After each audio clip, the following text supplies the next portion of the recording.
So let's ease into this, and let's now hear from you. What kind of roles are you recruiting for at the moment? So give me a sense of what types of jobs you're looking to fill, so we know the full breadth of what we're dealing with this morning. Again, type that into the chat box, that would be brilliant. And Simon, if you just read out what we've got as it comes in. Yep, CIO, Global Manufacturing Directors, COOs, Program Manager, Compliance Manager, specific academic roles, Sales, Marketing Manager, so far. Right, looks like a range of roles. Yep, that's a good range. Analytics Manager, Insights Manager. For ICIC program, we are looking to recruit unemployed women over 50. Brilliant, we've got a great range there. Excellent. Okie dokie. I've just realised, are you hearing me okay? I have a feeling I'm not quite on my speakers here. Yeah, all good here. All good there. Okay, great. So let me just give you a quick introduction as to why you're going to be listening to me for the next 50 minutes or so. So what do I know about people and recruitment? So I've spent my career basically working with people. Fellow of the Chartered Institute of Personnel Development. In fact, earlier this year, I got my certificate. I've been a member for 30 years, which was actually a little bit shocking. It's been that long. So most of my career spent with blue chip corporates, international organizations. So in those roles, involved in hiring everything from sales development reps to VPs and everything in between. So a huge range there. And then the last almost 6 years, actually, I've been running my own coaching SME business, coaching lots of other SMEs. I've been immersed in that SME world. And through that, I've been working with our deselection process for the last 5 years or so. And that's the kind of nub of what we're going to talk about today, is this deselection process. When I did my Action Coach, so my business is part of the Action Coach franchise, we did like 10 days solid, like 12-hour days back to back, no weekend, intense training in Vegas. And the team elements were towards the end of that 10 days. And I thought, okay, phew, I should be able to do this, 25 years HR, this should be okay. And then they started on the hiring side of things. I was like, wait, oh, can we all mute? Could everybody jump onto mute? Maybe we could just mute everybody. Anyhow, I got to this and it was a completely different process to what I'd encountered in my entire HR career. And that's what I'm going to share with you today, plus some other tools that I've brought from my corporate. So it's a real meld of corporate approaches to it and the SME approaches, which is quite a fresh look. So that's what we're going to be talking about today. So my objectives for this morning, actually, why have John got something there, is to give you a different perspective, to really challenge your thinking on recruiting and how to go about recruiting, to share an approach that works, and to show you how to get 95% of your offers accepted.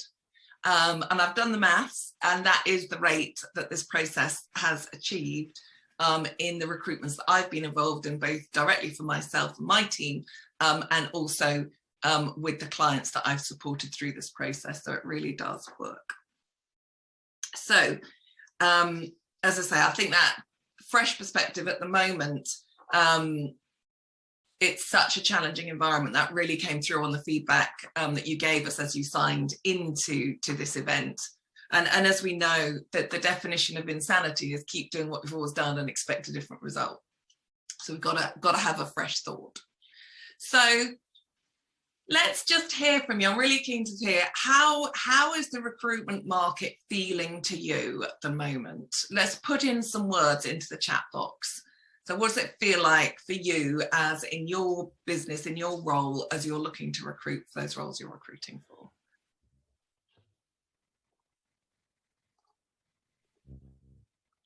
So we've got tricky, buoyant, extremely challenging. Mm-hmm. A much larger number of roles are being rejected than ever before. Oh, interesting. So people turning down offers. Candidates driven, warm, busy, challenging in finding the right people and keeping people in the process. Good, good. Very interesting. I ran a similar session to this a couple of months ago, and this is the word cloud that we had from that. So some similar things. What wasn't captured on this cloud is that people rejecting more than ever. But yeah, we had some people finding it buoyant, some people finding it challenging. Other things that, you know, quality seems to be a struggle to get the right quality of applicants as well. Good. So that's how you're feeling. Recruitment, I've never seen so much in the press as we have currently. So here are some snippets literally of the moment. This one came out on HR Review yesterday, very timely. The HR industry is wasting 9 billion on recruitment, 9 billion. And this is connected to the Great Resignation, so-called, around how many people are going to be leaving here. So 11% of people working 12 months ago have changed jobs, moved to a higher salary with the cost of 18.5 billion. Interestingly, I think if you pair this with a headline I saw a month or so ago with a survey that said, it was a survey of recruiters, you know, hiring companies, saying that 50% of new hires were somewhat successful and 25% were not successful. So by my maths, that means that only 25% is successful, fully successful, which is shocking. If you're spending 9 billion or 80.5 billion on recruitment. So it's expensive and it's not necessarily working for people. Another snippet from yesterday, vacancy numbers reached record high, recruiters working hard to get them, but there's just shortages across the economy. And I'm seeing that in every pretty much role that I have a client recruiting for. And as some of you expressed on the chat input, workers are calling the shots somewhat. So that's what we're hearing in the press. So let's just see how many, what numbers of vacancies are we dealing with? So again, put in the chat, how many vacancies are you currently sitting with that you're looking to fill? Now, I know today we've got a real mix. We've got some SME owners on the call. We've got some corporate leaders on the call. We've got some recruitment leaders on the call, and those involved in executive search. So I know we've got all sorts of different people, but I'm curious to know, how many are you in the market for at the moment? What scale of recruitment are you doing? What are we seeing there, Simon? So we almost reached 20K for this year, 60. In my small team, we have 3 vacancies, only 1 vacancy. We are a very small business. Mm-hmm. But that 1 vacancy, if you're a small business, 1 vacancy is a massive impact to be carrying. Yeah. Anything else there? Just still coming through. Small business, no vacancy. Min in my team, but up to 80 to 90 across the wider business. Right. 30 new candidates. Good, good, good. That sounds like there's a choice. Okay, so what we're seeing in this again was on the BBC website, so from the Office of National Statistics, so should be pretty reliable data. These are the vacancies that have been out there the last quarter. Health and the care sector is just on its knees with lack of candidates, I know. Hospitality, there's, you know, post-pandemic, there's restaurants and cafes that have not opened because they can't find the staff. I know hotels and restaurants locally to here who have had to redesign their method of serving, their offering, so that it's less labour intensive because they can't find the staff. What I think is interesting about this list is, look, we keep hearing about driver shortage, it's down here. Clearly it's important, but you know, there's some bigger sectors here who are, you know, retail really struggling. So obviously these are sectors as opposed to functions. And I think if we had a function chart, it'd be interesting to see what's happening there. But I know finance shortages, science shortages, all sorts of shortages functionally as well. Let's see in the chat box, are you finding any particular functions more difficult or more scarce than other ones? See what we're getting there.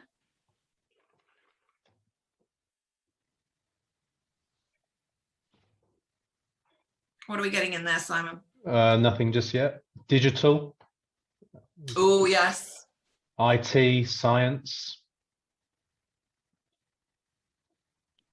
Come on, folks. Manual work. People don't seem to want to work physically. Yeah. Nurse and doctors, medical. Yes, because we are depending on the local job centres. Right. Field service engineers, architecture. So those depending on the local job centre, is that for a Kickstarter or is that for a sort of fully paid role? If you just pop that in the chat box, that'd be great.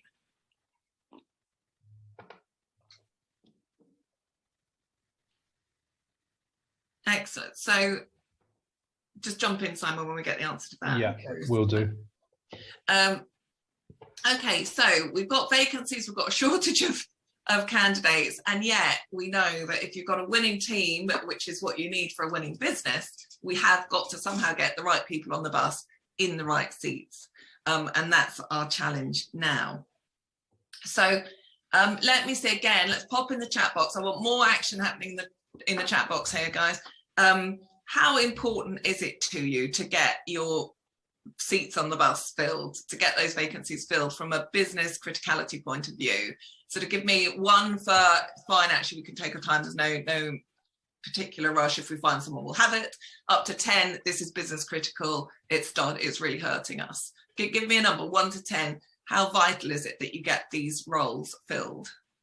We've got 6 and 8, 10, 8, 9, 7, so everything above 5 so far. 10, 8.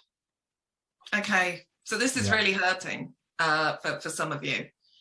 And I think actually I can almost see a subsequent issue coming down the line, because, and I'm already seeing this with a couple of my clients, if you're not confident you can replace someone, it's holding, I think it's going to start holding people back from managing performance of those who maybe need to sharpen up a little bit, because you're worried if they leave, I won't be able to backfill them, and they're better as they are having a body in that role than having a vacancy in that role.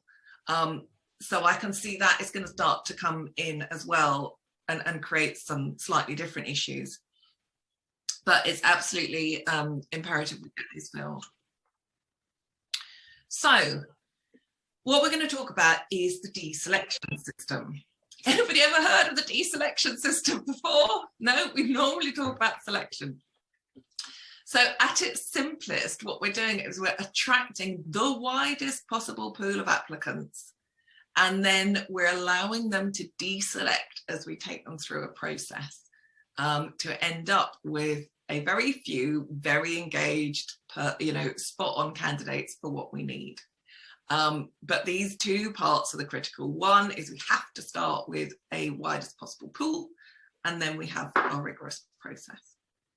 So let's start with getting that first steps for getting the widest possible pool of applicants. And some of you I know, because I know you put it in your comments, you're like, oh goodness, but we've already got a problem of sifting through CVs. Hold that thought for a minute. So first off, I really challenge you as a hiring manager to know what you really need. Not your ideal, what you really need. Because I'm massive on hiring on attitude and trained skills. You know, in my time, I've worked with line managers who want the perfect, they've got to have all this skill. And actually, it's taken us 4 months and we're still looking, and it's like, oh, we could have trained that in somebody in that time. Whereas you cannot train, anybody managed to successfully train somebody to improve their attitude? It just doesn't work. But if you find someone with great learning agility and the spot on attitude for your business, your culture, then the training is going to look after itself more or less. So I want to challenge you with our little recruitment kite here. So this is, I should copyright this. This is the Helen Pethybridge recruitment tool. So 4 dimensions here that you want to consider for your best fit candidate. One is cultural fit. Yep, you're all in organizations. They all have a slightly different culture, and you need that match of values to be successful generally in the culture. Then any role will have a set of functional skills that are specific. If they're IT skills, marketing skills, sales skills, physical skills, there's some basic skills that you need at the level that you're recruiting for. Then typically, you know, people have accumulated their functional experience in a number of different settings. So I call that your sector experience. What kind of sectors have you been working in? Have you been in SMEs, in corporates? Have you been in the healthcare sector? Have you been, because you might have been doing finance in healthcare, or you've been healthcare, finance in hospitality. What sector has it been in? And then my 4th dimension here is soft skills or transferable skills. So these are elements that might be line management skill, relationship building skill, those kind of things on the soft side. Now, often when I start a conversation with a hiring person, they're very clear on, yep, we've got to have a great functional, a great cultural fit. I need them to have X, Y, Z qualifications. They need to have this level of functional skill, this year's experience at this level. They can do this, and kind of cover off the functional skills required to do that particular role at that particular level. And we want them to have worked in our sector beforehand. And yep, they need to have done the line management and the presentation to executive clients and da, da, da, da. And if we think of this as a numerical scale that, you know, perfect is in the middle. So this is a level 5, if you like, and this is a level 1. So we want level 5 on culture, level 5 on function, level 5 on sector, and level 5 on soft. We end up fishing in a talent pool of this little square in the middle. So what I do is, and what for you here today, is challenge yourself. What do you really, really need? Can you push any of these out a bit? The one that typically can be pushed out most is sector experience. If you've got a great cultural fit, a great attitude, a great learning agility, and the functional skills, it usually doesn't take much to apply it into a different sector. Where can you push out? Actually, we don't have to have all those skills in place. They can learn that on the job. Similarly on function. Culture usually stays pretty close to your perfect. But you can see how when we push it out, we're creating more of a kite shape, and we've got all this, our pool that we can look in is much bigger. So we can attract more candidates into that bigger pool because we're not being so exacting in our demands of what the candidate's already got. So just have a think for yourself. Actually, maybe pop in the chat box, which dimension, if you really challenge yourself, can you flex out a bit to give yourself a bigger pool to work on? So yeah, pop that in. Simon, let me know what we've got in there. For me, the other thing about this is really important is because, again, let's have a quick think. When you last took a new job, did you know everything to be able to do that job? Had you got proven experience in every aspect of that job already in the setting of that job? I would argue that if you want a forward-thinking, learning, agile, ambitious person in your business, why would they come if they've already got everything to do the job? I have never taken a job where I've got every skill in order to do that job, because I'd be bored really quickly. So Helen, we have here, agree sector experience can be less important than other skills. Sector, looking at adjacent ones, good, similar parameters, e.g. regulated environments. Great. We've also got only culture, attitude, and physical fitness matters. And then another one that says functional. I just hired a virtual role from Pakistan. She didn't have the relevant financial experience we needed, but had the right attitude and learning agility. Brilliant. So somebody's really moved it out. Fantastic. Right. So yeah, that's really important. Before we get anywhere looking is challenge yourself to do that, because you need to A, create a wide pool, and B, you've got to give your applicants some reason why they want to come for the job. What development are they getting as they come into the job? Okay, so the other aspect on stretching your pool, I would also urge you to think about is, could this job be done part-time? There are so few part-time roles out there relative to full-time roles, and there are so many frustrated people who can only work part-time due to caring responsibilities or whatever, that it's a marvelous pool that you can tap into if you can see how your role can be done part-time. And since in my 30 years of working with people, I have never seen anybody take a job description and add up all the responsibilities and get to a number that says that's 40 hours, it's full-time. Has anybody ever done that? I'd be amazed if you have. We write a job description and go, oh, that's probably a full-time role. Well, it might not be. And by the way, could you just halve those responsibilities and have 2 half people doing it? It's also very, especially for SMEs, might be very cost conscious. You save national insurance and tax if you have 2 half people, because you get the double allowance free before you have to pay. So it's very cost effective. So think that's another pool you could tap into if you can see a way to having part-time role or flexible. It could be part-time or full-time. You could advertise it as either. You either get 2 part-timers or 1 full-timer. Again, you've just expanded that pool that you're fishing in. So we've expanded our pool a bit. So we want to attract people, but we don't want to compromise. Hiring is expensive.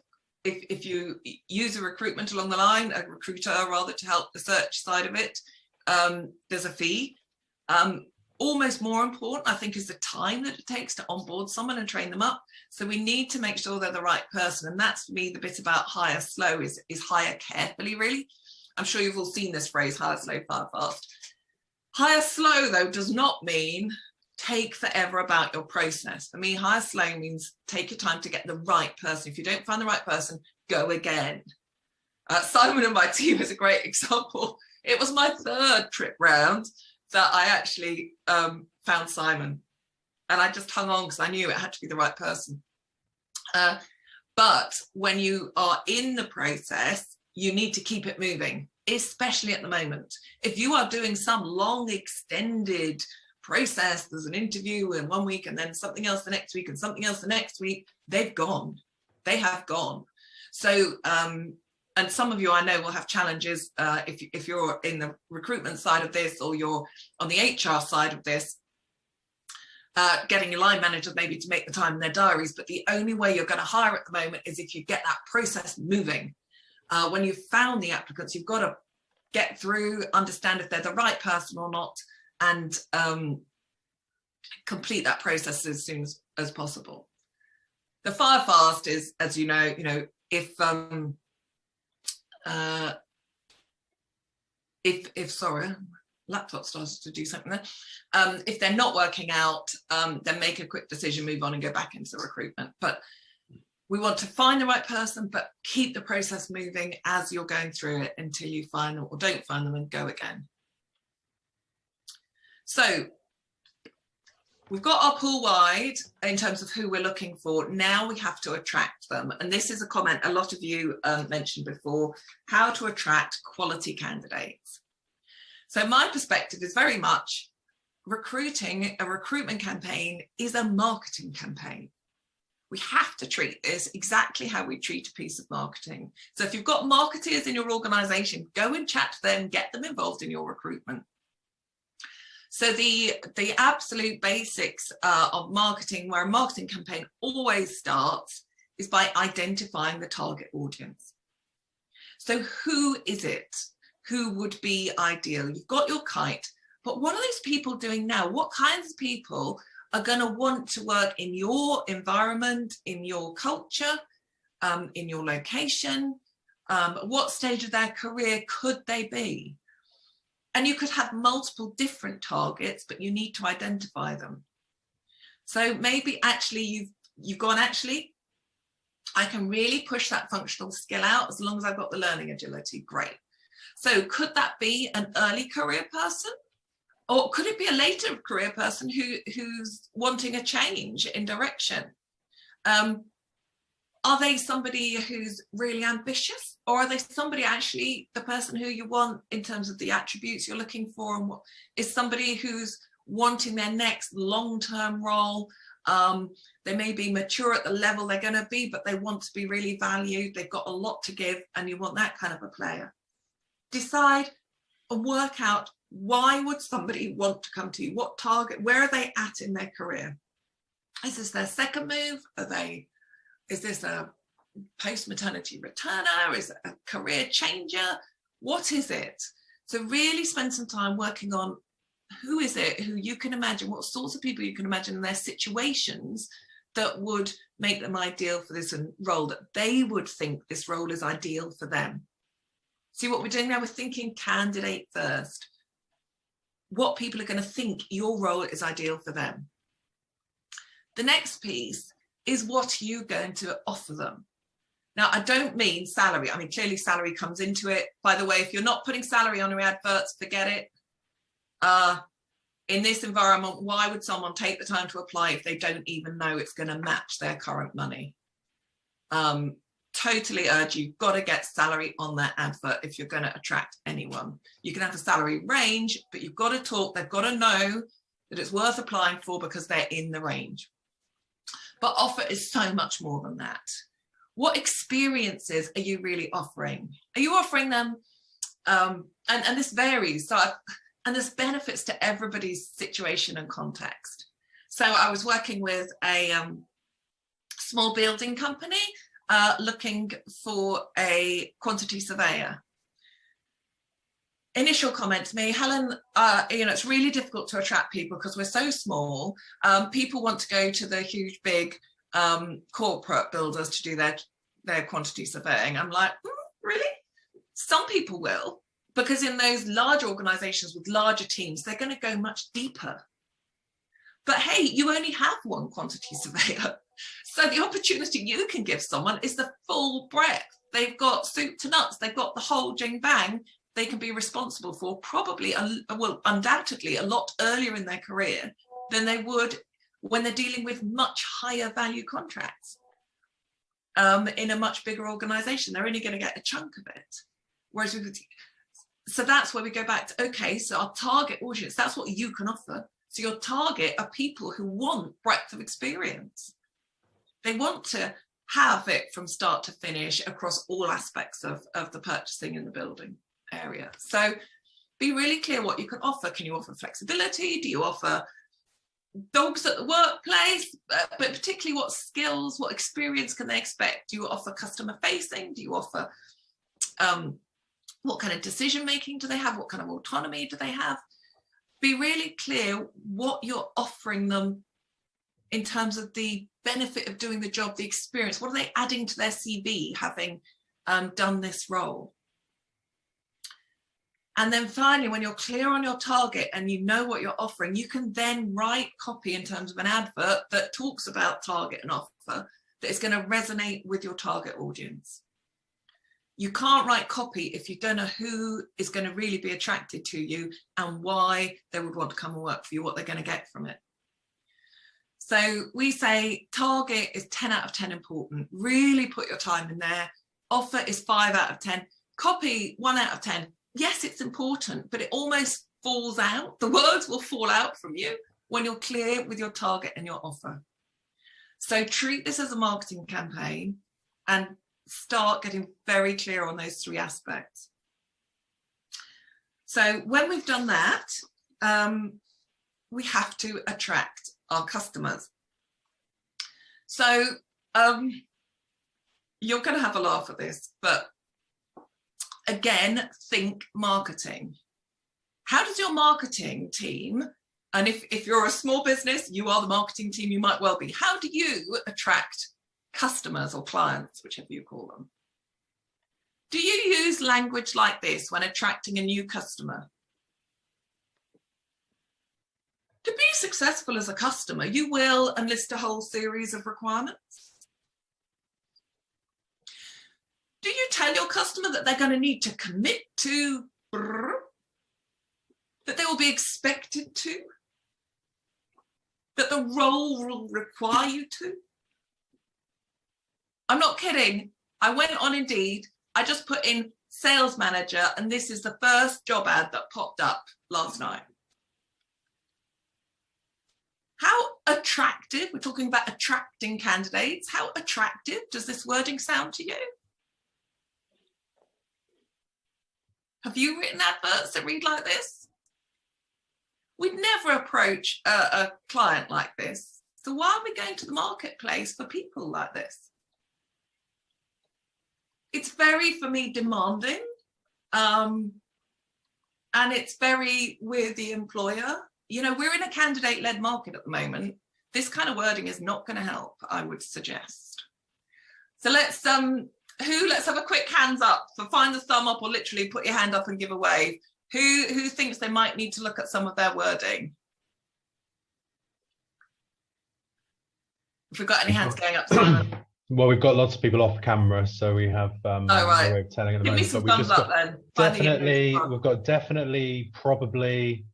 We've also got a no surprises to this really awesome ad that you've shown us. You know, no surprises there. That's definitely what we see, isn't it? But yeah, we've got a definitely and a probably. Yeah. And a yes. Good. Excellent. Some of you have got a to-do list that's running already. So how are we going to be attractive to candidates? Be candidate-centric. Think from their point of view. And think, again, another marketing language, anybody who's familiar, being in a marketing function, think benefits, not features. So what do I mean here? A feature is, in marketing spiel, if you like, is the functionality of something, the facts of it. The benefits is why it helps me, why it's good for me. So the benefit, the feature of your job might be flexible working or 4-day week. That's a feature. The benefits is balance your out of work responsibilities. It's what it allows you to do. So the feature might be managing a team of 20. The benefit is growing your leadership skills on ready for the next step in your career, or having a team to support you. You're working through others to scale up the impact. Do you see what I mean? We need to spell out the benefits of why they'd want to do it, not just the facts. And be very careful about your language. As you've seen from the previous advert, some of that's pretty off-putting. So as a result, your copy should read that your target audience is reading it going, that sounds like me. That skill, what is needed there sounds exactly like what I can do and what I like to do. And also, this is your opportunity, your wording and how you do it needs to convey your culture, because they're assessing that from a written document on the job posting, wherever you post it, on your website, on a job board, or emailed out, whatever. But they've only got written word. There's no tone, there's no life to that. So you've got to bring that life into the wording. It's got to convey this sense that for the right people, it feels the right place for me. Now back to deselection. It also wants to, for the wrong people, not feel like me and not be the right place for me. So don't be vanilla. You want, because this saves work in deselecting them, you want people to read it and go, oh, I don't fancy that, if they're not right. Who's ever written something so that people deselect themselves? So where are we going to look? So we've got the wording, we think we're being attractive to the right target audience, we know the benefits, why people would come, we've expressed it nicely in a job ad. Where are we going to put it? So if you're doing this directly yourself, just a couple of ones that I'm using with clients a lot at the moment: read.co.uk, CV library. Those are getting good traction, either as adverts or searching, and we'll have a conversation about that in a minute. For the specialist roles, the more senior roles, you'll know the specialist job boards. You want to put it on there. There's a lot of job adverts on the LinkedIn. I'm not sure how effective those really are. I'm happy for somebody to jump in and go, how effective have you found a LinkedIn advert? I do think posting it as a post out to your network and they post it onwards, I think that's probably as effective as a job ad on LinkedIn. And I've put a big question about Facebook posts. I know a lot of small businesses like to put the posts out on Facebook. I'm not at all sure. I don't think that tends to generate the right quality of applicants. So I've just sort of put those up for debate. But put in the chat box, anybody got a favourite way of getting their job out there that I haven't mentioned? And then whilst you're putting that into the chat box, at the moment, I'm finding actually every role we are searching out. You know, if you want someone at the moment, you are going to have to go the extra mile. Just popping something on your website and hoping people are going to trip over it is not going to be working for you. So at a lower investment level, you can search directly on people like read.co, CV library.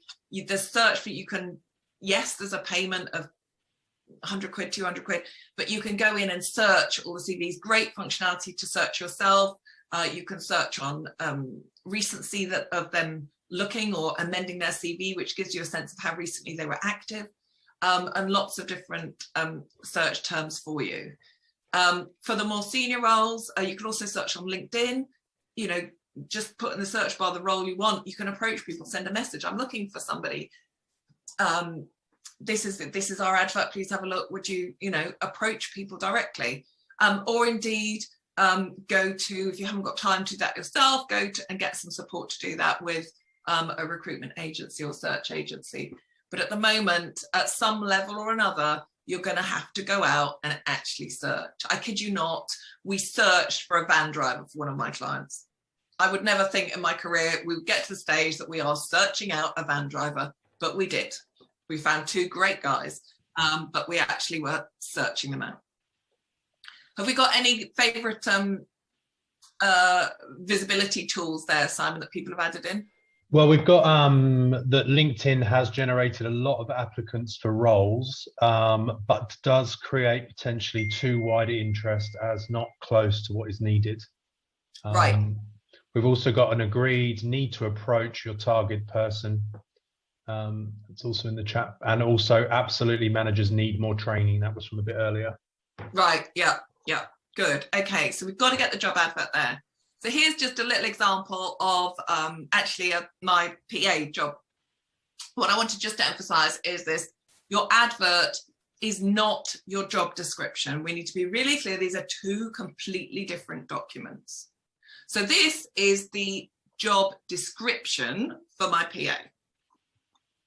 So you don't need to read it in detail, but you're getting the hang. This is a pretty factual, this is what the role needs to do, and the minimum experience. Okay, now that is what I see on most jobs ads the job adverts posted on a board look like this. Would you agree? Have you posted something like this? You'll never do it again. This is the job advert. If you're the Mary Poppins of the PA world, then please read on. You can read this. I'm not going to read it out. Can you see how this is different? I had some fabulous responses to this. People flying in. But it gives a sense of us. It gives a sense of who we are.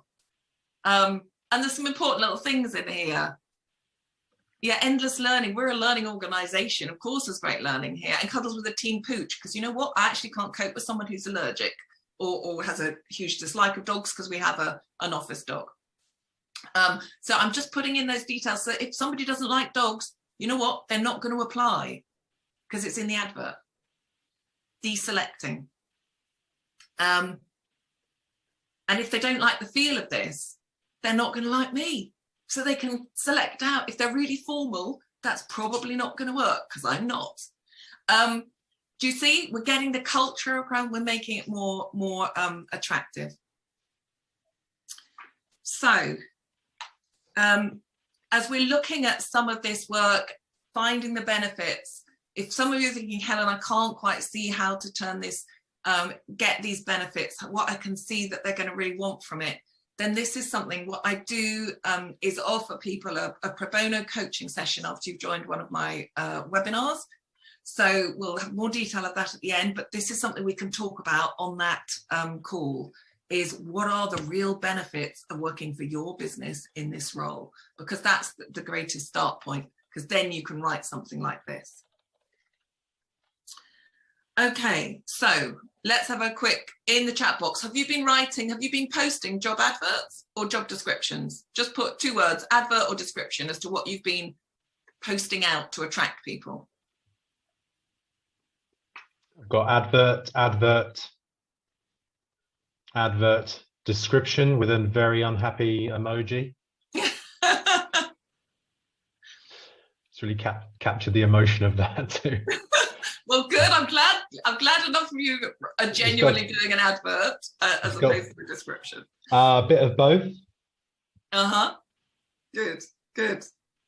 Okay, so we're now attracting people in. Now we can really start our deselection process. So ultimately, our deselection is going to run from getting a candidate pool to having an acceptance. Yep, that's our end goal of our process. In between whiles, we have lots of little steps to do. They're going to apply with a CV of some description. You're going to do some kind of phone screen. We're going to shortlist. I highly advocate a group selection evening. Then there might be a final one-to-one interview, offer, accept. So we need to, how many of you have got a set process? Do you have a clear process that you go through for every role that you're hiring? If you don't, you need to create one. Again, we can talk about that in your pro bono coaching call. So a couple of things about this. Some of you mentioned before how to sift, and it sounds like it's come up again with that LinkedIn thing. You're getting loads of applicants. So if you're in the happy position of having too many or a large number of applicants to digest, then use the voicemail screen. Brilliant trick, cuts down your time hugely. The first step is you give them a number, they phone it up, get a voicemail that asks them some key questions. They need to leave a voicemail with their answers, and that's their next step on the process. In my experience, 75% of people deselect at that point because they can't be bothered to think about the answers to those questions and leave it on the voicemail. You don't want people who can't be bothered. So if you've got a heap of people and they're not that well qualified and you're sifting through and it's taking ages, that's your technique. So that would be a way of dealing with those LinkedIn ones. If you're struggling and that particularly works if phone skills are part of the role. If phone skills are not part of the role, so somebody here is looking for, physical people to do physical work, I doubt phone skills are part of that role. Do not use this because they'll be terrified. And it's not relevant to the role. So then you might want to phone them and do a quick 10-minute phone screen, 10-15-minute phone screen interview. Boom, boom, boom, back to back in your diary. So that's tip number 1 for cutting out the time. Tip number 2 is you go from that straight to a selection evening. I do it in the evening so people aren't giving up time in the day of their work day. They don't have to use holiday. 2 components to this, because there's 2 sides to every recruitment.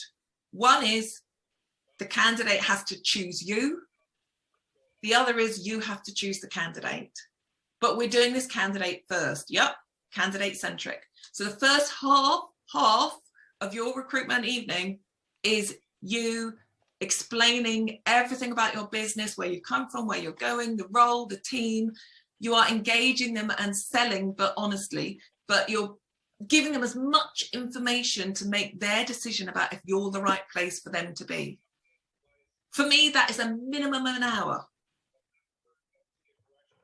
sometimes an hour and a half, purely for them to find out about the business that I'm working with at that point in time, or my business.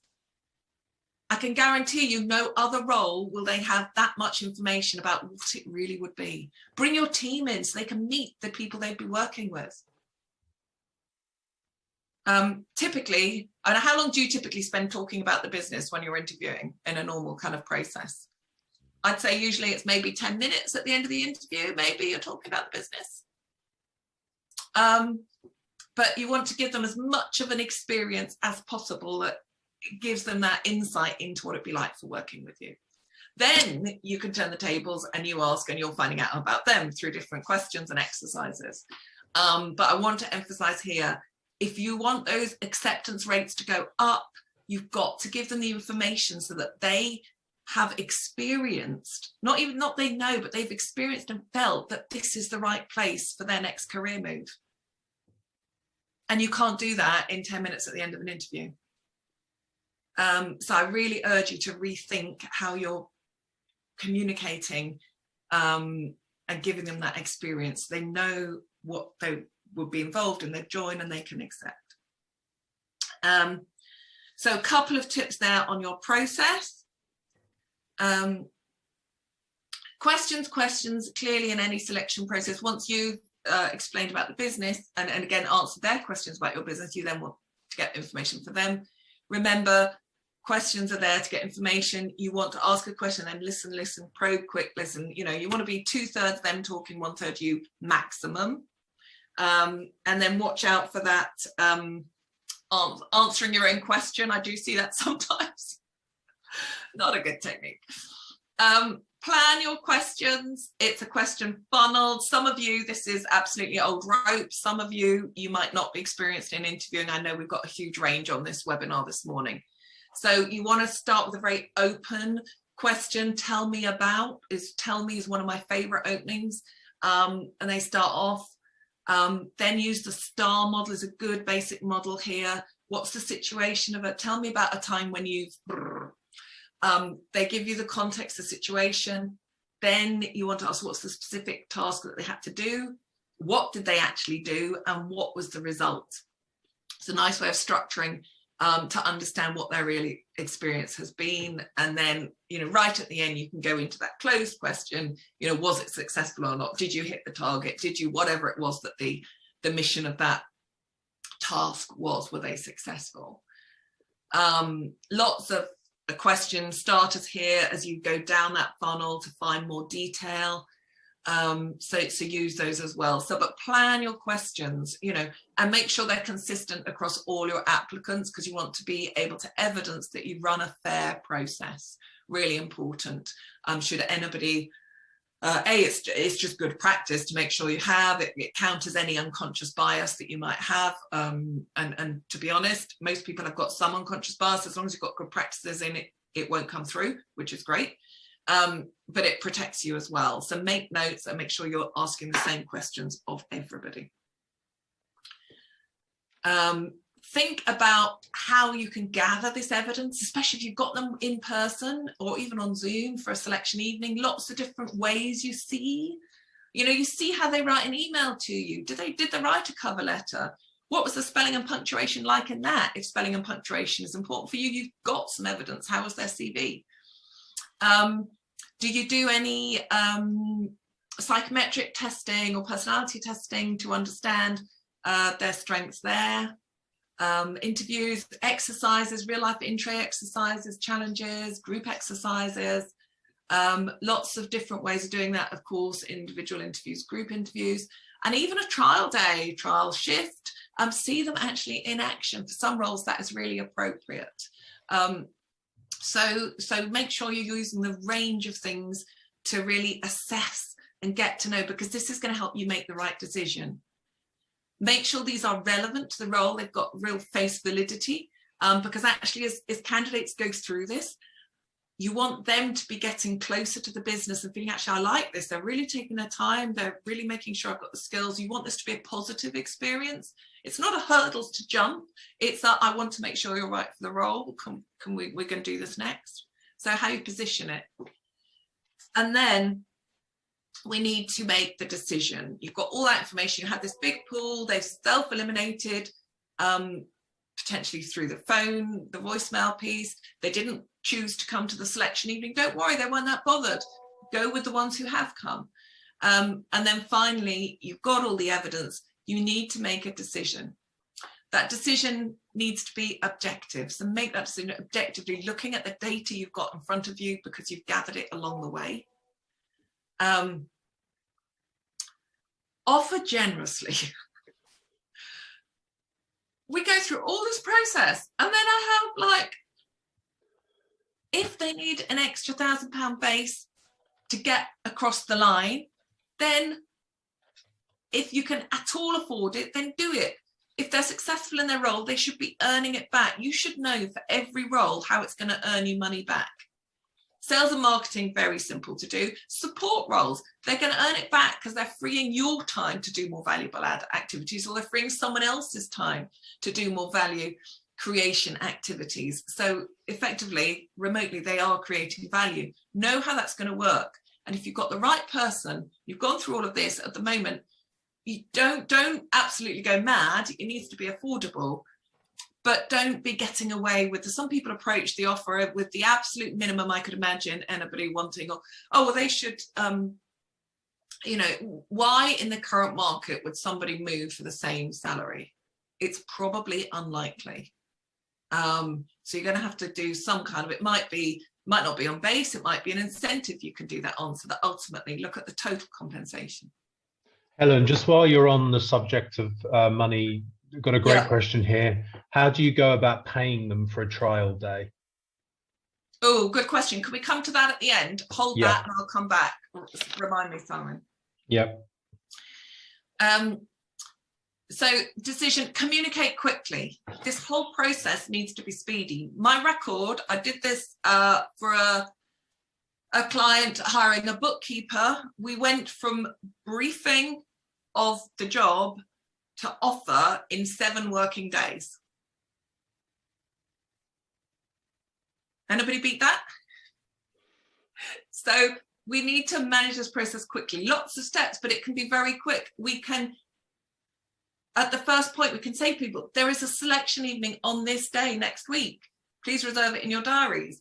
At the selection evening, we go, I'm going to contact you for interview, for a couple of you, final interviews tomorrow or the day after. Later that day, make the offer. Condense it. Be thorough, but condense it. And then communicate quickly because someone else will be giving them an offer at the moment. Then take up references. I really recommend verbally, far more rich in terms of what you get. And then feedback to everybody, or offer that feedback to everybody, because that's your reputation as an employer. Ditto, I can't stout, you know, I know so many people looking, recruiters and hirers within a business, you know, candidates don't tailor their CVs, they just blast them off. And the reason why candidates are doing that is because most applicants they send out don't even get acknowledged. And for me, it's a basic courtesy. You can use an applicant tracking system to at least acknowledge, thank you for your application, and just say, we're taking you forward or we're not. You could do that with the click of a button. Even if you don't have your own, if you're an SME, do it on, you know, Indeed, they have it for you, other systems have it for you, or just manage it on your email. But make sure you're communicating because it's your reputation. And then you've gone all this effort, for goodness sake, make sure you've planned their induction properly, onboard thoroughly, so you give them the best possible chance to start. So be decisive is my final piece there. Last couple of minutes, I just want to wrap up here. If you've enjoyed and you're curious about this kind of refreshing marketing-led process for hiring, there's more details about it in our instant team building book. So it's a great introduction to everything around managing team. It's an introduction level. So if you're an experienced HR director on this call, don't worry. But there is a chapter dedicated to the deselection process. So for those new into team management, it's a fantastic start. Do pop in the chat box yes please for your complimentary coaching call, and Simon will be in touch to get you in my diary.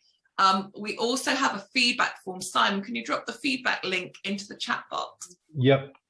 No problem. Coming up here, it's here too, so we've got it very simple, just ACCC, that's Action Coach Children's Central, feedback on the bit.ly link. If you could open that now, really appreciate feedback. I really love to know what you've learned from this, and most importantly, that's where you can tick a box for your complimentary call, where we can then talk through whichever element of this is you know, challenging for you, or you want to understand more about. We can absolutely do that. So I'll be led by you in terms of what we cover on that call.